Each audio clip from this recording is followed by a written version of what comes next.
정용택 목사의 쉐마 바이블입니다.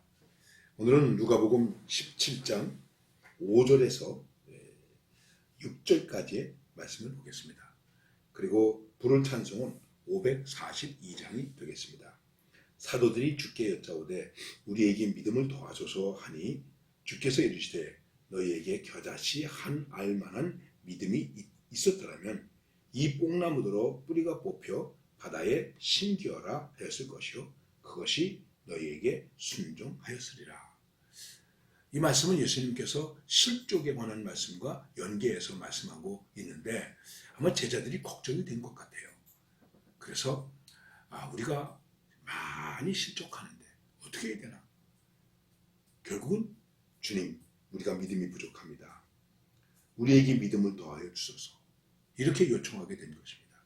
그렇습니다. 회개, 경고, 용서, 이게 믿음이 없이는 불가능한 것입니다. 믿음이 없이는 하나님을 기쁘시게 할 수 없다. 이렇게 말씀하고 있지 않습니까? 믿음이 없이는 불가능한 것입니다. 제자들이 예수님께 요청한 것입니다. 우리에게 믿음을 더하소서. 이 실족하는 세상 속에서, 실족할 수밖에 없는 세상 속에서 용서를 받고 용서를 받지 않고는 살아갈 수 없는 이 우리의 삶의 상황 속에서 내게 오늘도 필요한 것이 무엇일까? 믿음이구나. 그리고 제자들이 예수님에게 요청하는 것입니다. 우리에게 믿음을 더하여 주소서. 여러분 어떻습니까? 우리가 믿음에 대한 이야기를 많이 합니다. 믿어라. 믿어야 복을 받는다. 믿어야 살겠네. 믿어야 하겠네. 믿음에 대한 얘기를 많이 합니다. 특히 누가 믿음이 있어야 될까요? 제자들이, 즉 지도자들이 믿음이 있어야 됩니다. 누가 믿음이 있어야 됩니까? 교회의 지도자들이 믿음이 있어야 됩니다.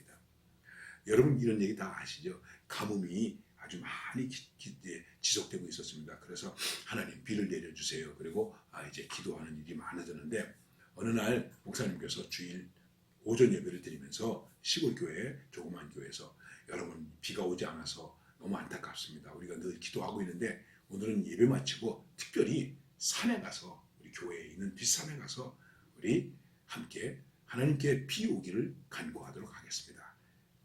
가십시다. 그래서 교인들이 모였습니다. 그리고는 산으로 올라갑니다. 산으로 올라가는데 어느 주일학교 학생 하나가 우산을 들고 오고 있는 거예요. 그러니까는 옆에서 어른들이 말했어요. 야, 이 날씨가 이렇게 맑고 햇빛이 쨍쨍한데 무슨 우산을 가지고 오냐?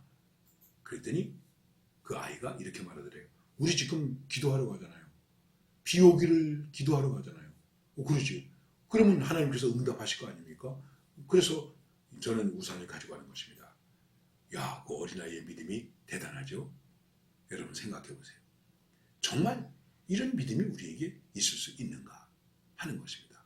그래서 주님께서 제자들이 우리에게 믿음을 더하소서. 그러니까 너무나 잘 아시는 말씀을 하고 있습니다. 너희에게 겨자씨 한 알만한 믿음이 있었더라면 이 뽕나무더러 뿌리가 뽑혀 바다에 심기어라 하였을 것이요 그것이 너희에게 순종하였으리라. 예수님이 제자들에게 말씀하십니다. 너희에게 겨자씨만한 믿음이 있다면, 이 말을 조금 다르게 생각해 보면 겨자씨만한 믿음도 없었단 말인가? 여러분 겨자씨 참 작습니다. 무나 배추씨 비슷합니다. 그렇게 작은 것입니다. 그런 작은 믿음. 우리는 늘 큰 믿음 주시옵소서.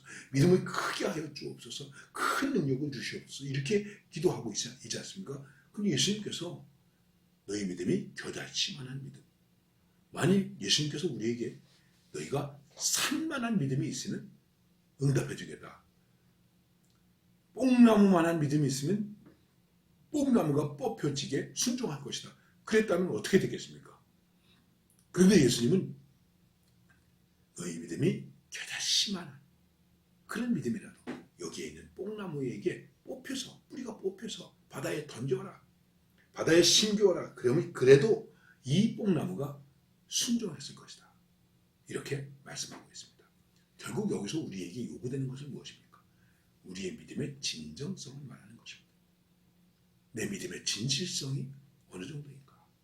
여러분 믿음 말로 하지 마세요. 정말 내 믿음의 진정성이 어디에 있는가? 이거를 깊이 생각해야 됩니다. 정말 내 믿음이 갈 바를 알지 못하는데도 나아가는 믿음입니까? 정말 내 믿음이 말씀에 의지하는 믿음입니까? 나는 안 되지만, 나는 계산이 안 되지만 말씀 때문에 나아갑니까? 25년을 기다리지만 아브라함은 믿음으로 나아갑니다. 그래서 말하는 거예요. 믿음으로 말하는 거예요. 네, 믿음으로 의롭게 된다고 얘기하는 거예요. 믿음은 이렇게 위대한 것입니다. 오늘 다시 한번 내 믿음이 어떤 믿음입니까? 정말 겨자씨만한 믿음이라도 있는 것인가? 그리고 그러한 진정한 믿음만 있다면 우리는 산을 옮길 수 있고 뽕나무도 뽑힐 수 있다. 이제 여러분과 제가 하나님 앞에 더 겸손하게 가져야 할 믿음의 자세는 무엇입니까? 주님, 저에게 믿음을 더해 주소서. 주님, 내가 믿습니다. 나의 믿음이 없는 것, 믿음이 약한 것을 도와주소서. 그리고 믿음을 도와줘서 이런 믿음이 더해져서 오늘도 내 믿음은 겨자씨 같지만 미미한 것 같지만 하나님의 나라를 이루는 뽕나무를 뽑는 산을 옮기는 바위가 쪼개지는 이러한 능력의 믿음으로 승리하시기를